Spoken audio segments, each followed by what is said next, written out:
We would all like to make sense out of the chaos and really see the good around us. And a new book may help us understand that the mundane might actually be holy.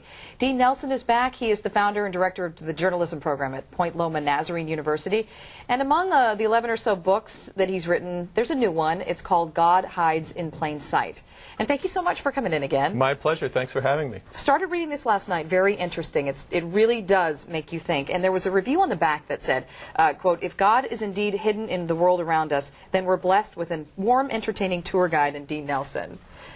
Well, I think it's a little bit entertaining. You know, it's hard to think about the sacred and the holy being entertaining, but I think I did my best. It has a little bit of everything. It's not Sure. a very somber message, and you do put a lot of life experiences in there.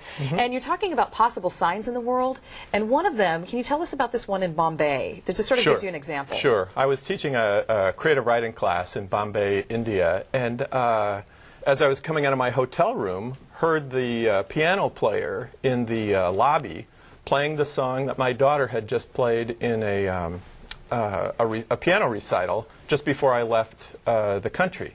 And I just thought, well, what an interesting coincidence.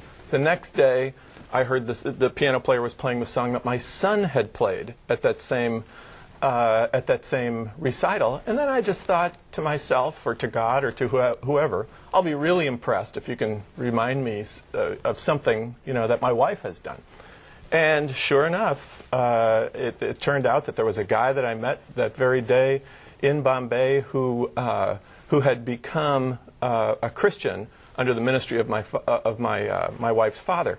So I just look at those events and say, are they all coincidences? Possibly.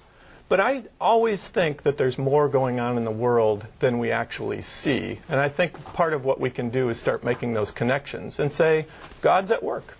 So what, we don't have much time left, but what do you want people to get out of this, of all faiths? I think people of all faiths or no faith actually would get something out of this book because it would help them see that there's more going on than just an average conversation or a meal or a job or a transition. And what I do is I take the 7 sacraments and just say, let's apply these to the details of everyday life. And I think that's a way for people then to see that life's a lot deeper. There are more meaningful things happening here than maybe we originally thought. And you just have to sort of look for these signs when you're sort of walking with your blinders on and thinking, oh, woe is me, the economy is bad. Look for those. Exactly. It's amazing what you'll see if you're just a little bit more aware. And I think this book, God Hides in Plain Sight, helps with that awareness. Well, you have a website, and we'll link it to ours. And you also, this book you can get on Amazon.com, God Hides in Plain Sight. And you're already working on another book. I am. You're a busy guy. It's what I do. Okay, so you'll have to come back and talk to us about that. I promise. All right. Very nice to see you. Thank you, Linda. Good to see you. Thank you. So go to san diego6.com and click on Hot Topics for more information.